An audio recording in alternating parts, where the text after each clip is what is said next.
The rain was lashing against the corrugated iron roof of the tiny shack that had been my home for 18 years, each drop a hammer blow against the thin metal. A relentless percussion that matched the frantic beating of my heart as I knelt on the damp, mud-caked floor, my knees soaking through the thin cotton of my only dress. My hands trembling as I stuffed the few possessions I could call my own into a worn-out canvas bag that had once belonged to my mother.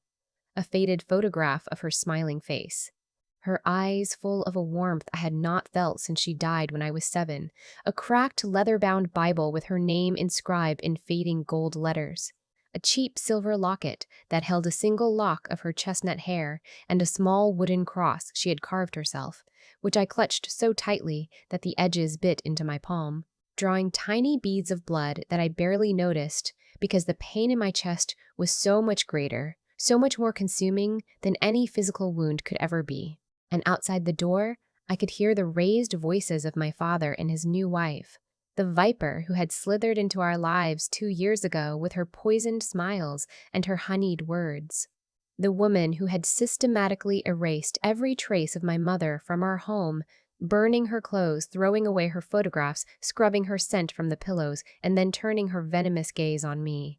The living reminder of a past she wanted to obliterate, and I heard my father's voice weak and trembling, saying, "Celeste, please, she's just a child, she has nowhere to go."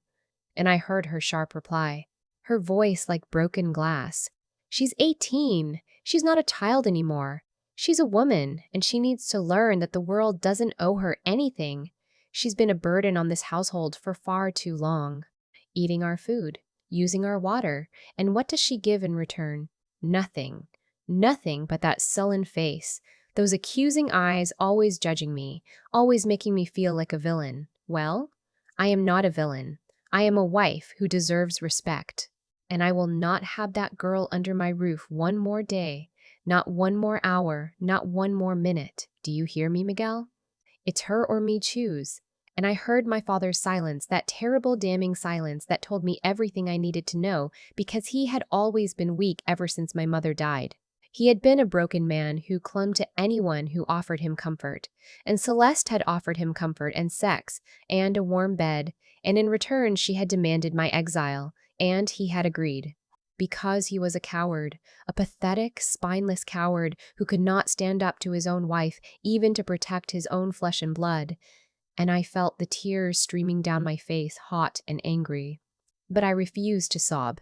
I refused to give them the satisfaction of hearing me break, because I had learned long ago that crying only made them mock me more, that showing weakness was an invitation for more cruelty. So I bit my lip until I tasted blood, and I finished packing my bag, and I stood up slowly, my legs trembling, my vision blurry, and I walked to the door and pushed it open, and there they stood. My father, with his head bowed his shoulders, slumped, his eyes averted from mine, and Celeste with her arms crossed, her lips twisted into a triumphant smirk, her eyes glittering with malice, and she was wearing my mother's favorite sari. The one my mother had worn on her wedding day, the one she had saved for special occasions, and I felt a surge of rage so violent that I almost lunged at her.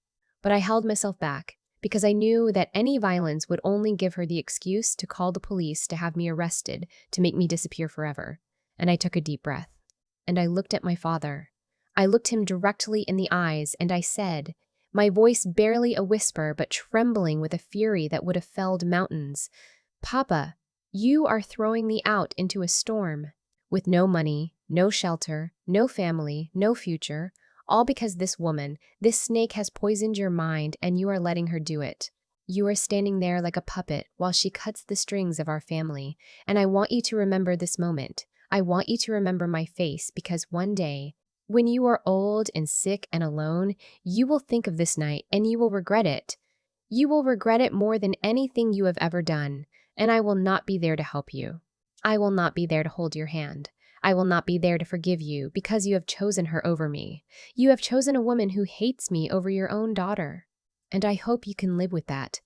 I hope you can sleep at night knowing that you threw your child out like garbage." And my father's face crumpled, and I saw a flicker of something in his eyes. Shame. Regret, a desperate plea. But before he could speak, Celeste stepped forward and shoved me hard, pushing me out the door and into the driving rain, and she screamed, "Get out, you ungrateful brat! Get out and never come back. We don't want you. We never wanted you. Your mother was a whore, and you are her whore's daughter, and you will end up just like her, dead in a ditch." And I stumbled backward, my bag falling from my hands, my clothes instantly soaked, and I looked up at her standing in the doorway like a queen on a throne, her eyes blazing with triumph, and I felt something inside me snap, not break, but snap into a new shape, a harder shape, a shape that could not be bent or broken, and I knelt down slowly, deliberately, and I picked up my bag and I wiped the mud from my face. And I looked at her with a smile that was not a smile but a promise, a threat, a curse, and I said, "You have made a very big mistake, Celeste. You think you have won. You think you have destroyed me, but all you have done is create a monster. And monsters do not forget. Monsters do not forgive monsters. Wait, and when they strike hard, and they strike deep, and they leave nothing behind but ashes." And I saw a flicker of fear cross her face before she slammed the door, and I heard the bolt slide home, and I stood alone in the storm. The rain plastering my hair to my skull, the wind howling around me like a pack of wolves, and I felt a coldness settle over me. Not the cold of the rain, but the cold of absolute resolution. Because I knew in that moment that my old life was over, that the girl who had loved her father, who had dreamed of a happy family, who had believed in kindness and forgiveness, that girl was dead. And in her place was a warrior, a survivor, a avenger, and I took one last look at the shack that had been my home, at the dim light flickering in the window where my father sat in his cowardice, and I turned my back on it forever, and I started walking not toward the village because I knew they would only mock me, but away toward the distant glow of the city 40 miles away, a city of dreams and dangers, a city that would either swallow me whole or forge me into something unbreakable. And I walked through the night, through the mud and the rain, my feet blistered, my body shivering, my mind racing with plans and prayers and curses. And I walked for hours until the rain stopped and the sky cleared and the stars came out. And I looked up at those stars, and I remembered my mother's words. She used to say that the stars were the souls of the brave watching over us, guiding us. And I whispered to her, "Mama, I am going to make you proud. I am going to survive. I am going to rise, and I am going to make them pay." And I felt a warmth in my chest, a flicker of hope, and I kept walking, and I reached the outskirts of the city at dawn.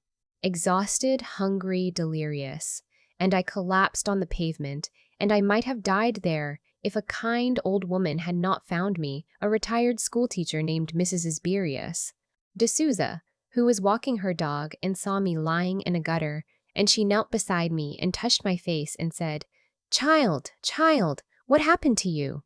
And I could barely speak, but I managed to whisper, "They threw me out. They threw me out like garbage." And she looked at my eyes, my dirty clothes, my trembling hands, and she saw something in me. Something that reminded her of her own past, because she told me later that she too had been abandoned, that she too had risen from nothing, and she took me to her small apartment, gave me a warm bath, fed me hot soup, and let me sleep for 2 days, and when I woke, she sat me down and said, "Child, you have a fire in you, a hunger that cannot be fed by bread alone. You have a hunger for justice, and I can see it burning in your eyes, and I am going to help you, not because I pity you, but because I see in you what I once was. And I know that with the right tools, you can become something extraordinary." And she taught me English because I had only spoken Hindi and a broken Marathi. And she taught me mathematics because she said numbers never lie. And she taught me accounting and finance because she had worked as a bookkeeper for 40 years. And she taught me the art of negotiation, the science of reading people, the skill of building networks. And I devoured her lessons like a starving wolf. I studied every night until my eyes burned. I read every book she gave me. I practiced my English until I sounded like a native.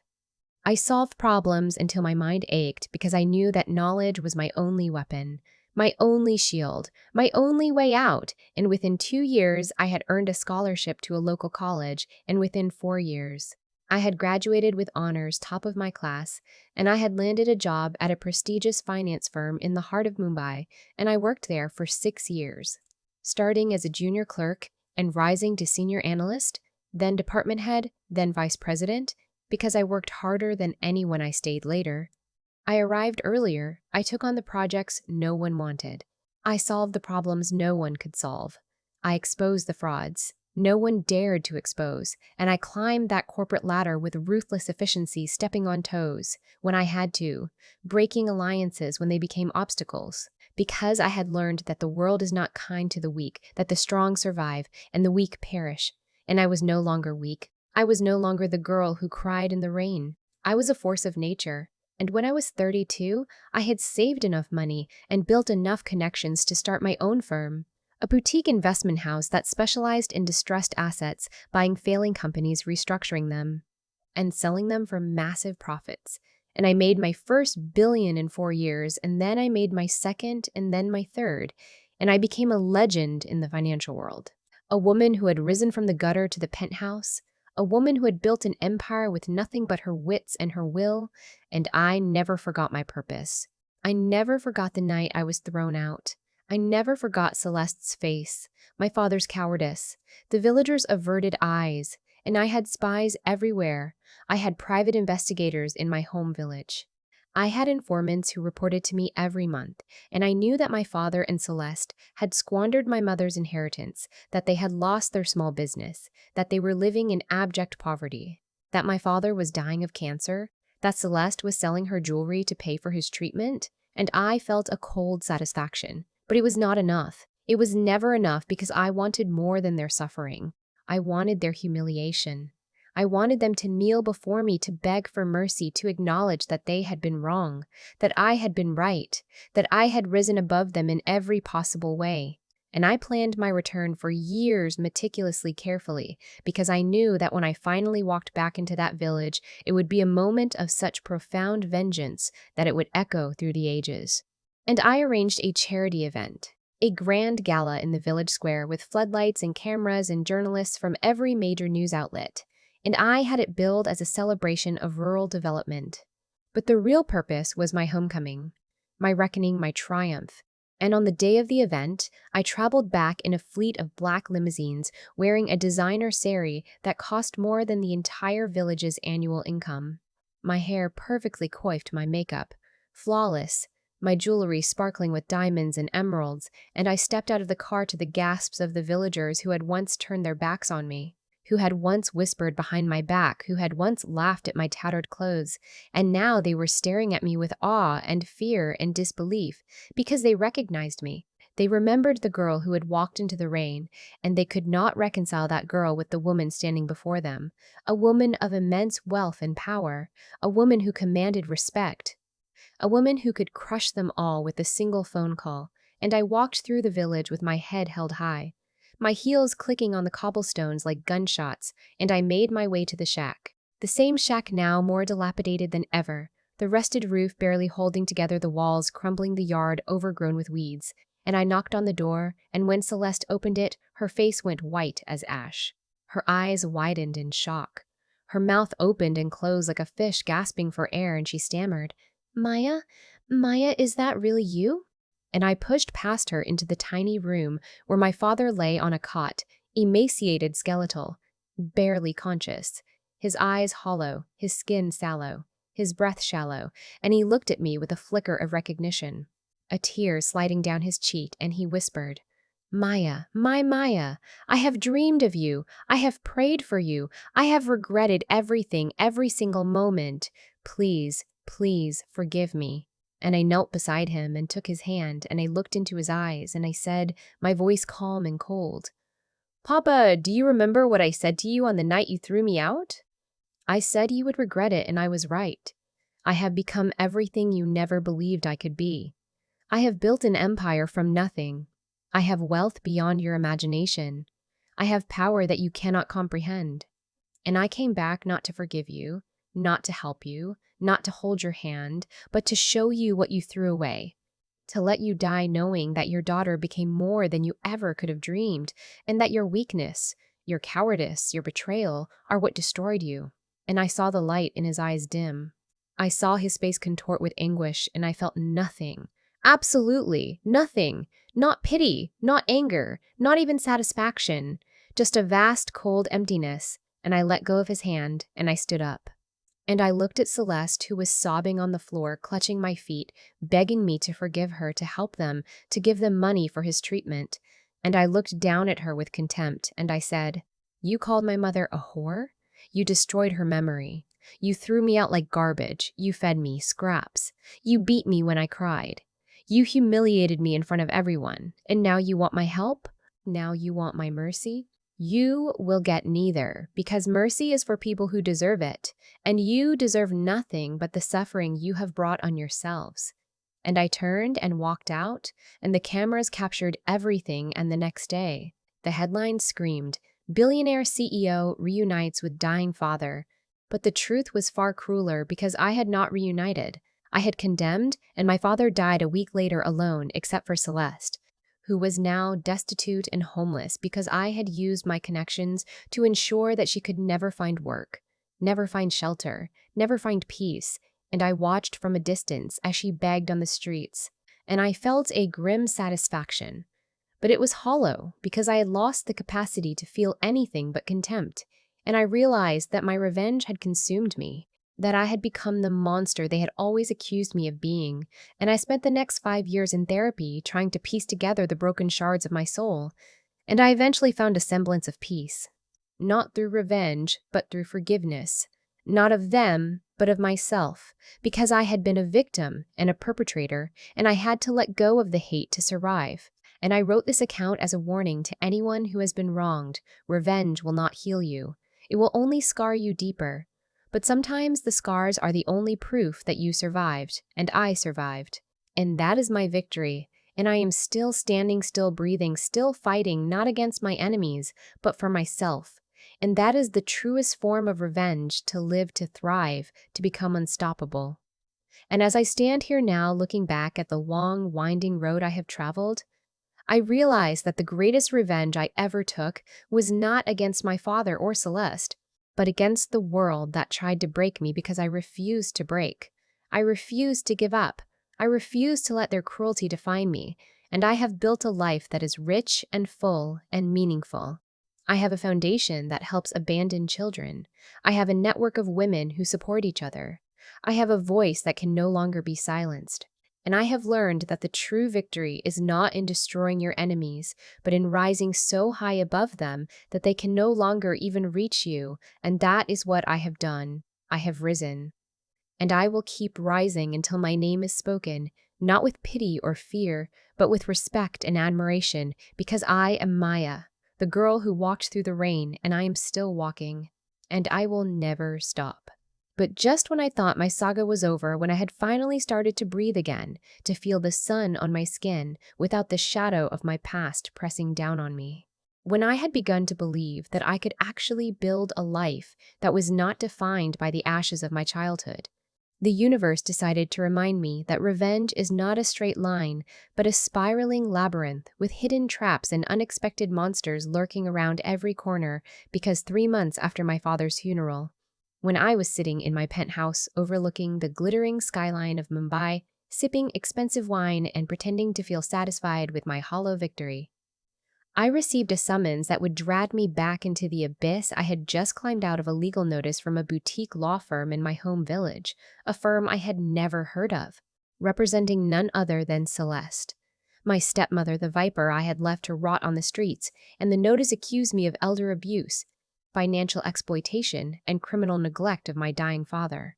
claiming that I had used my wealth and influence to intimidate him in his final days, that I had deliberately withheld medical care that could have saved his life, that I had manipulated him into signing over his ancestral property to me under duress, and the most absurd accusation of all, that I had somehow, through some convoluted legal gymnastics, stolen my mother's inheritance, which Celeste claimed had been rightfully hers, as the surviving spouse and I stared at the document in disbelief.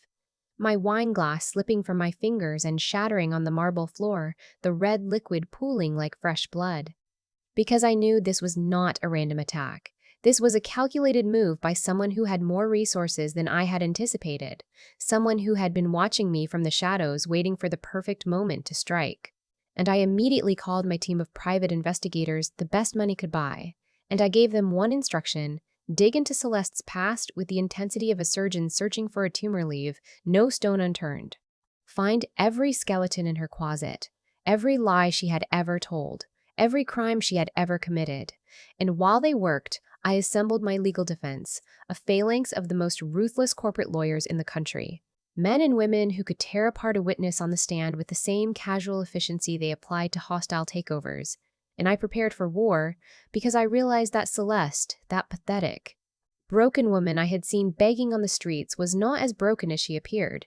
She had found a patron, a benefactor, someone who had bankrolled her legal attack. And that patron was none other than the son of a rival industrialist I had humiliated in a hostile takeover 5 years ago. A vengeful man named Vikram Rathore, who had been nursing his own grudge against me and had seen Celeste as the perfect weapon to pierce my armor. And the two of them had conspired to bring me down using the only tool they thought could hurt me: my past, my family, my own blood, and I felt a cold fury settle over me. Because this was not just about revenge anymore. This was about survival. This was about proving that no matter how many times they tried to drag me down, I would always rise, always fight, always win. And so I prepared for the trial, a media circus that would make the O.J. Simpson case look like a small-town dispute because the papers had gotten wind of the story. And they were salivating at the prospect of a billionaire CEO being dragged through the mud by her own stepmother, and the headlines were brutal.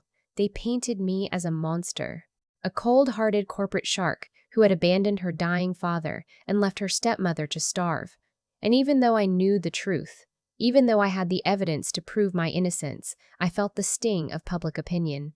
The whispers that followed me into boardrooms, the pitying looks from colleagues who suddenly saw me not as a titan of industry, but as a broken little girl who had never healed, and it was in that moment of vulnerability. As I sat in my office staring at the endless legal documents that I made a decision.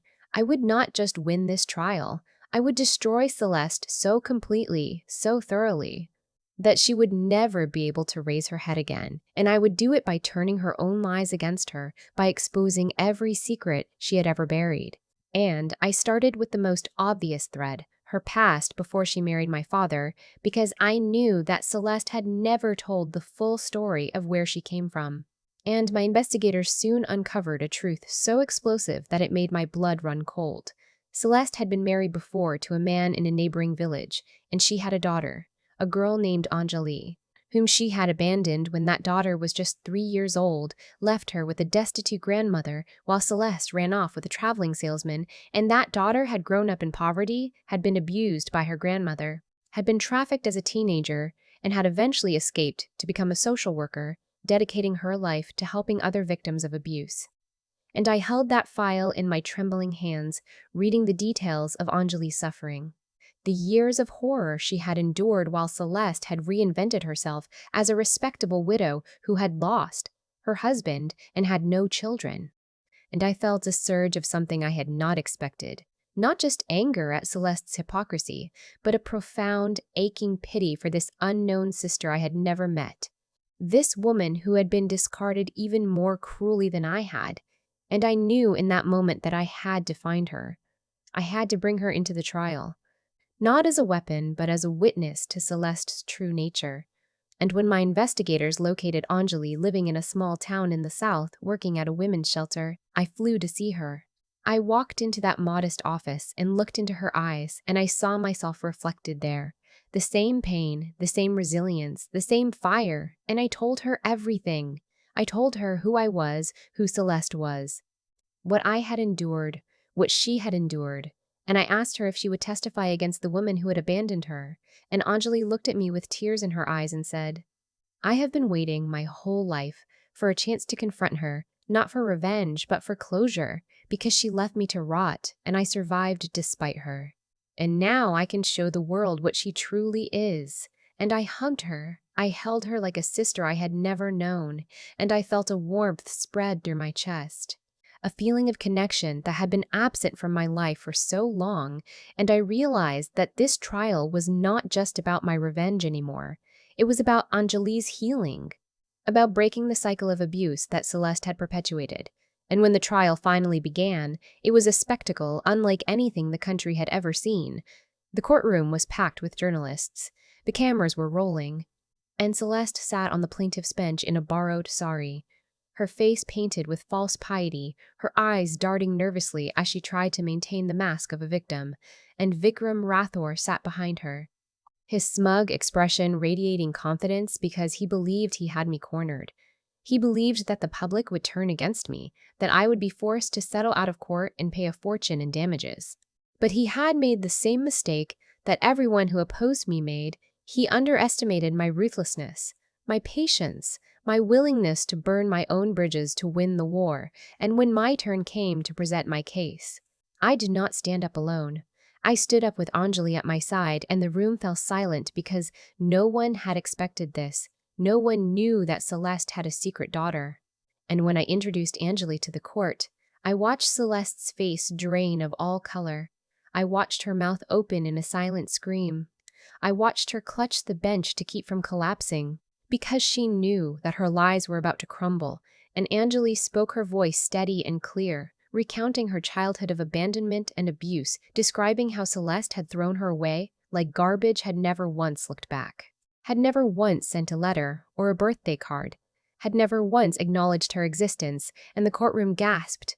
The journalists scribbled furiously. The camera zoomed in on Celeste's ashen face, and I watched as her carefully constructed facade collapsed like a house of cards in a hurricane. And when Anjali finished, I called my father's physician to the stand, a retired doctor who had treated him in his final months. And he testified that my father had been in a coma for the last 2 weeks of his life, that he could not have signed any documents, that the purported confession that I had withheld medical care was a fabrication. And I produced the bank records showing that I had actually paid for his treatment anonymously through a third party, because despite everything, I could not let him suffer. But I had hidden that act of mercy because I did not want to give him the satisfaction of knowing I still cared. And now that evidence exposed Celeste's perjury, it exposed her fraud. It exposed her conspiracy with Vikram Rathore, who had paid for her legal fees in exchange for a share of my supposed settlement, and the judge, a stern old woman with a reputation for impartiality, looked at Celeste with undisguised contempt and said, "Madam, you have not only committed perjury, you have attempted to defraud this court. You have abandoned your own child, and you have lied about everything. And I am inclined to sentence you to the maximum penalty." And Celeste broke down. She wailed. She begged for mercy. She turned to me with those same desperate eyes I had seen when I visited my father's shack. And she screamed, "Maya, please. I am sorry. I am so sorry. Please forgive me. Please don't let them take me away." And I looked at her, this woman who had made my life a living nightmare, who had destroyed my family, who had abandoned her own daughter, who had tried to destroy me in court. And I felt the rage rising in my chest, but alongside it, something else. Something I had never expected to feel. A flicker of pity because she was pathetic, utterly pathetic. A woman who had spent her entire life using and discarding people. A woman who would never know true love or true peace because she was incapable of it. And I knew that sending her to prison would give me momentary satisfaction, but it would not heal the wounds. It would not give Anjali her lost childhood back. It would not bring my mother back from the grave. So I stood up and addressed the judge, and I said, "Your Honor, I do not ask for vengeance. I ask for justice, and justice is not served by locking this broken woman in a cage. Justice is served by exposing her lies to the world, by making her live with the consequences of her actions, by ensuring that she never has the power to hurt anyone again." And the judge nodded, and she sentenced Celeste to 5 years of community service, confiscated her assets to compensate Anjali for the lost years of child support, and issued a restraining order preventing her from ever contacting me or Anjali again. And Vikram Rathore was also exposed, his reputation in tatters, his business partners abandoning him, his fortune dwindling as investors fled. And I knew that he would soon be bankrupt, a fitting end for a man who had tried to use my past as a weapon, and when the trial was over. I walked out of that courtroom with Anjali by my side, and for the first time in my life, I felt not the cold satisfaction of victory, but the warmth of genuine connection because I had found a sister. A real sister, not by blood, but by shared suffering and shared survival. And we spent the next few months together traveling, talking, healing. And I introduced her to Mrs. This is Desir de Souza, the woman who had saved me, and we three became a family. A strange little family forged from the fires of adversity, and I knew that my revenge against Celeste was complete. Not because she was punished, but because I had moved on. I had found something more valuable than revenge. I had found redemption. I had found forgiveness, not for her, but for myself. Because I realized that holding on to hatred was like drinking poison and expecting the other person to die. And I had been drinking that poison for 20 years, and it had nearly killed me. But now I was free. I was finally free, and I looked at the sky and I thought of my mother, and I whispered, "Mama, I did it. I survived, and I am happy, truly happy." And I felt a tear roll down my cheek, but it was not a tear of sorrow. It was a tear of release, of letting go, of finally moving on. And I knew that the next chapter of my life would be different. It would be about love, about family, about building something new with Anjali and Mrs. These D'Souza, about using my wealth and power to help other abandoned children, about breaking the cycles of abuse that had haunted my family for generations. And I established a foundation, the Maya Angelou Foundation, dedicated to rescuing children from abusive homes, providing them with education, therapy, and the support they needed to thrive. And within 5 years, we had saved over 10,000 children, built schools in 3 states, and influenced legislation to strengthen child protection laws. And I became known not as the woman who had taken down her stepmother, but as the woman who had turned her pain into purpose. And Anjali became the face of the foundation, her gentle smile and fierce determination inspiring millions. And we grew so close that we eventually bought a sprawling estate together, a place where we could host retreats for traumatized children, a place filled with laughter and color and hope. And I looked back at the girl who had walked through the rain, and I did not recognize her because she was gone, replaced by a woman who had not only survived, but thrived, who had not only won, but transformed. And I knew that my story was not just about revenge. It was about resurrection, and I had been resurrected not once, but twice, first from the gutter, then from the pit of my own hate. And I had emerged stronger each time, and I knew that whatever challenges lay ahead, I would face them with the same unwavering determination, the same unshakable belief in my own worth. Because I had learned the most important lesson of all, that the only person who can truly destroy you is yourself, and I refused to be destroyed. I refused to give anyone that power over me. And so I continued to rise, not against my enemies, but for myself. And I built a life that was rich and full and meaningful, a life that honored my mother's memory, a life that gave hope to the hopeless, a life that proved that even the darkest night eventually gives way to dawn. And I was finally at peace. And that peace was the greatest victory of all, greater than any fortune, greater than any corporate triumph, greater than any revenge, because peace is the thing that cannot be taken away. It is the thing that no amount of money can buy. It is the thing that I had been searching for my entire life. And I had finally found it, not in the destruction of my enemies, but in the creation of a new self, a self that was whole, a self that was capable of love and joy and gratitude.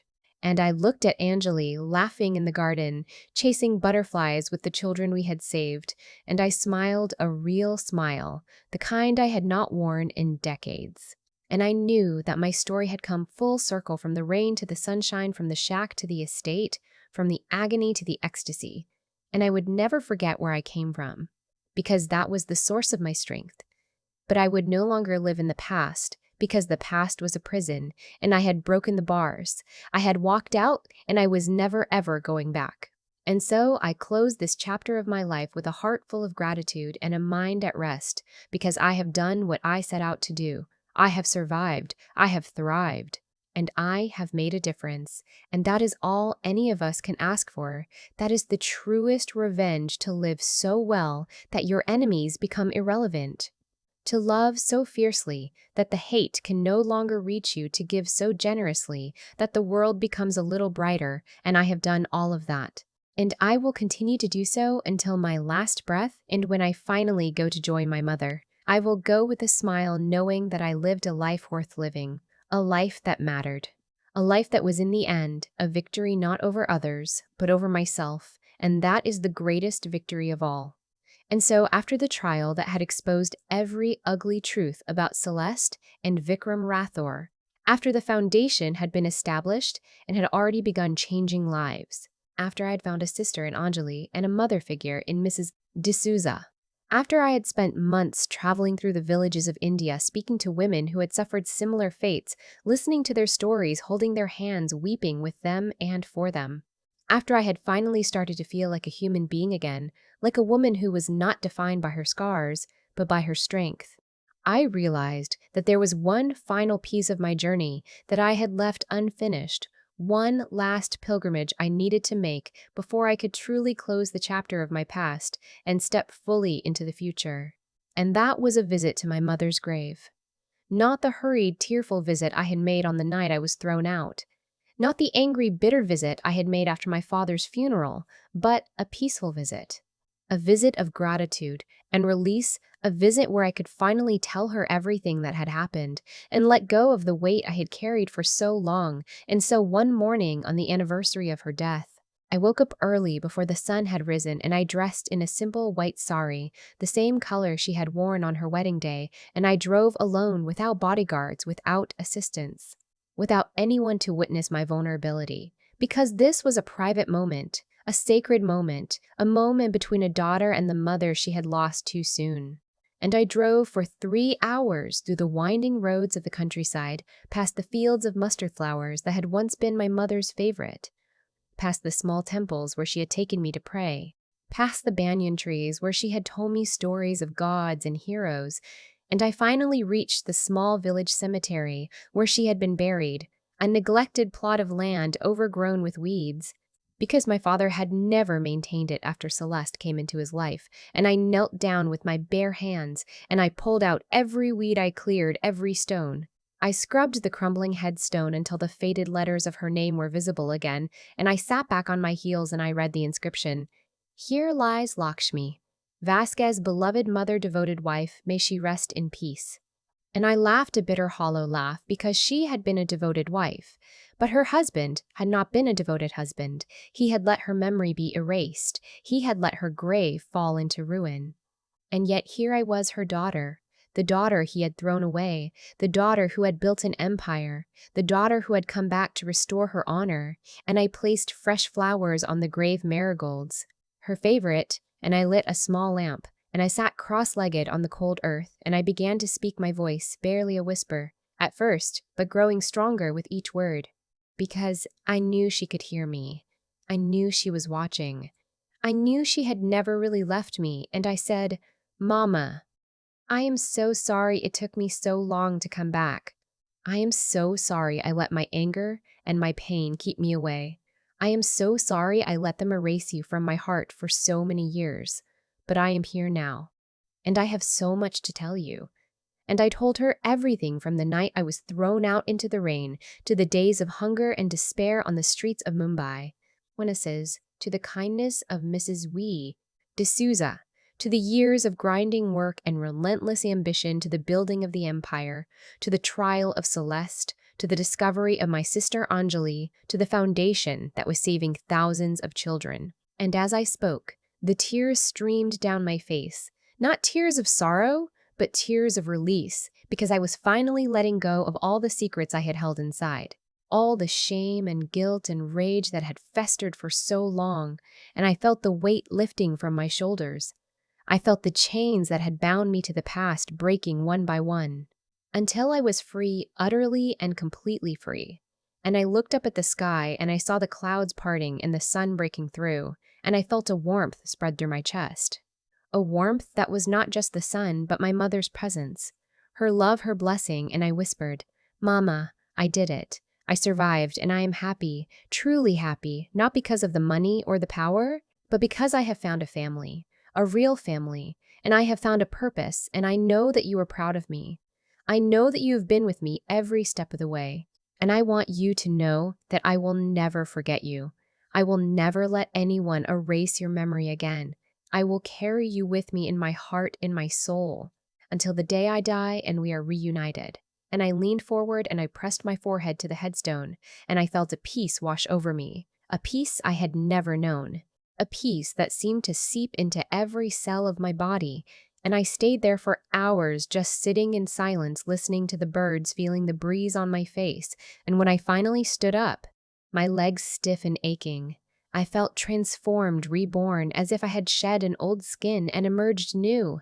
And I made a decision in that moment. I would not return to the corporate world.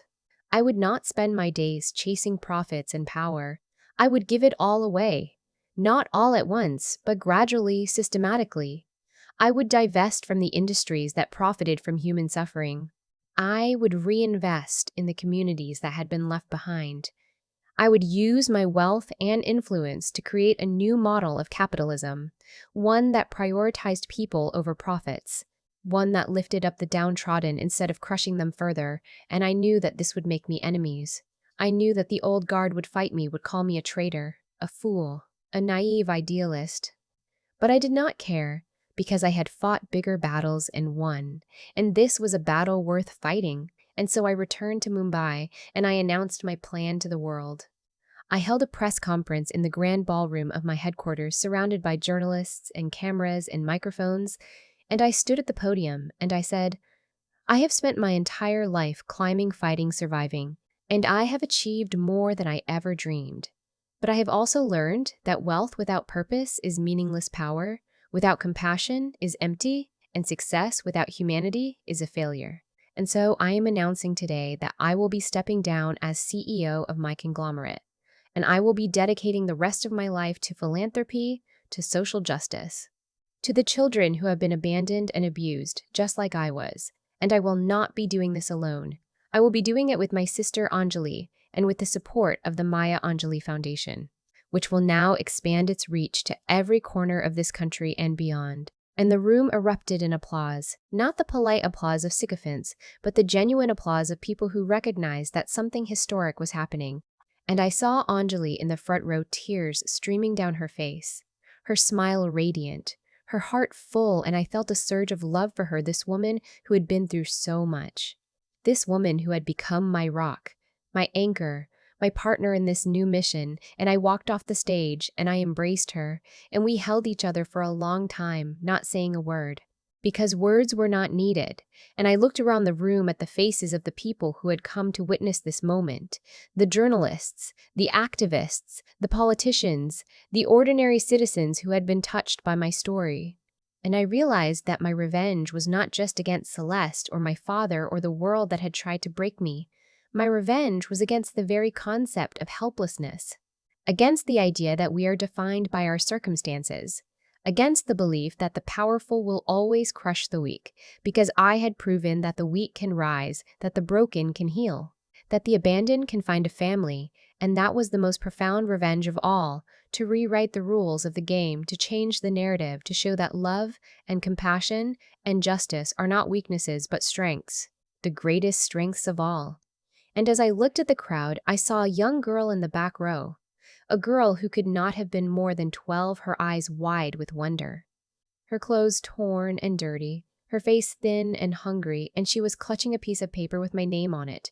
And I walked through the crowd and I knelt in front of her, and I asked her name, and she whispered, Priya, and I asked her where her parents were, and she shook her head and said, I don't have any parents.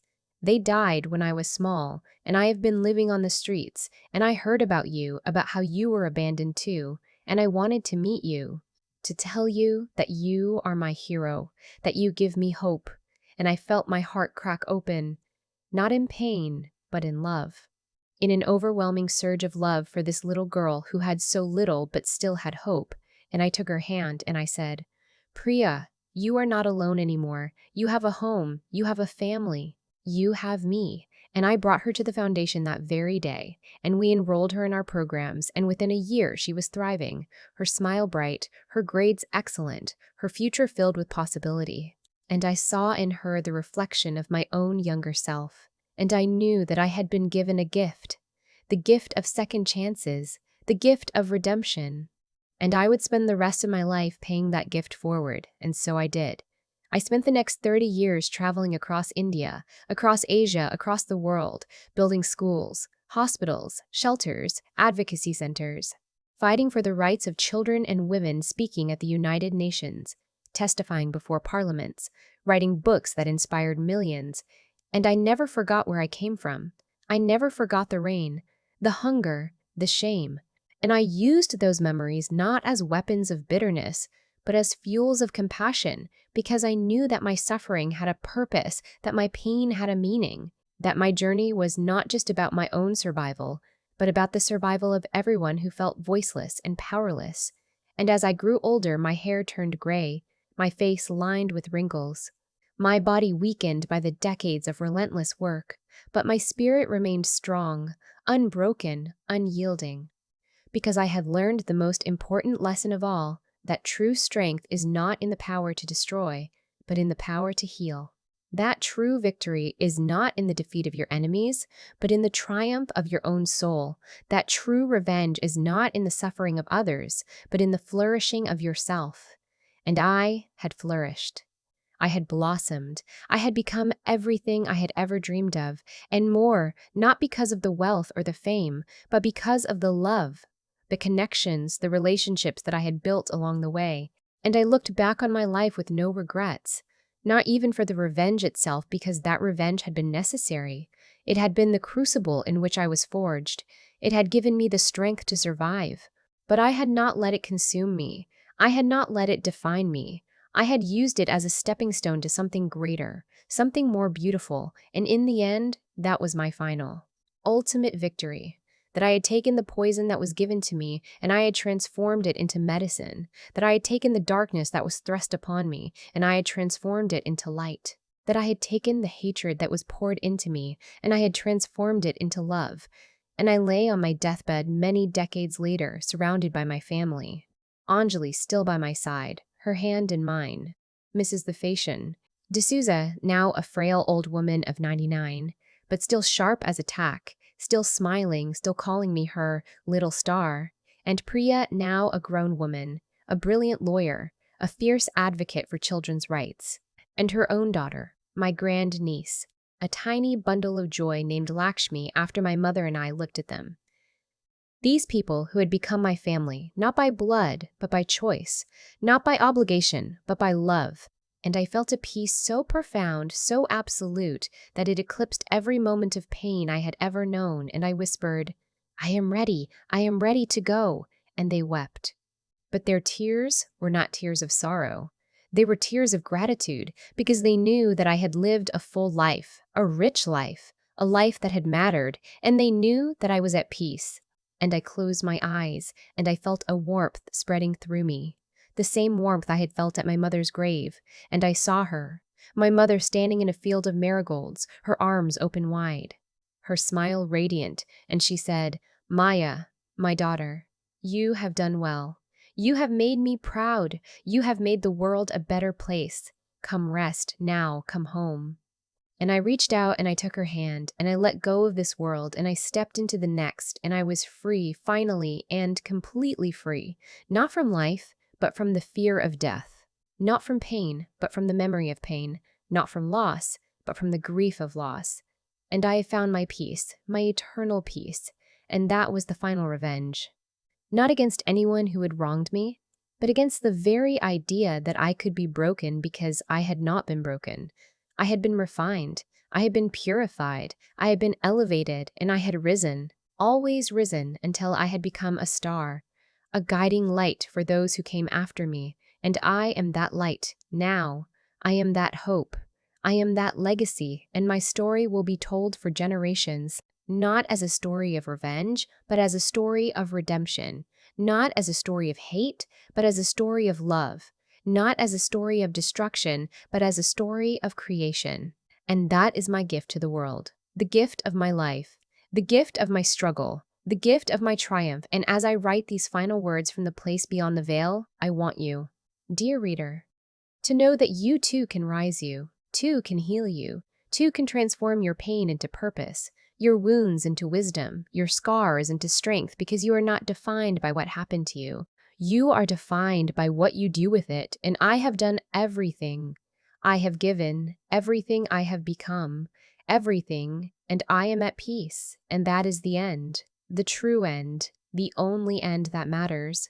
The end where love wins, where hope prevails, where the light overcomes the darkness, and I am that light, and you can be that light too. So go live, love. Forgive not for others, but for yourself, and rise. Always rise until you too become a star. And when you do, I will be there waiting for you with open arms and a smile, and we will shine together forever and ever.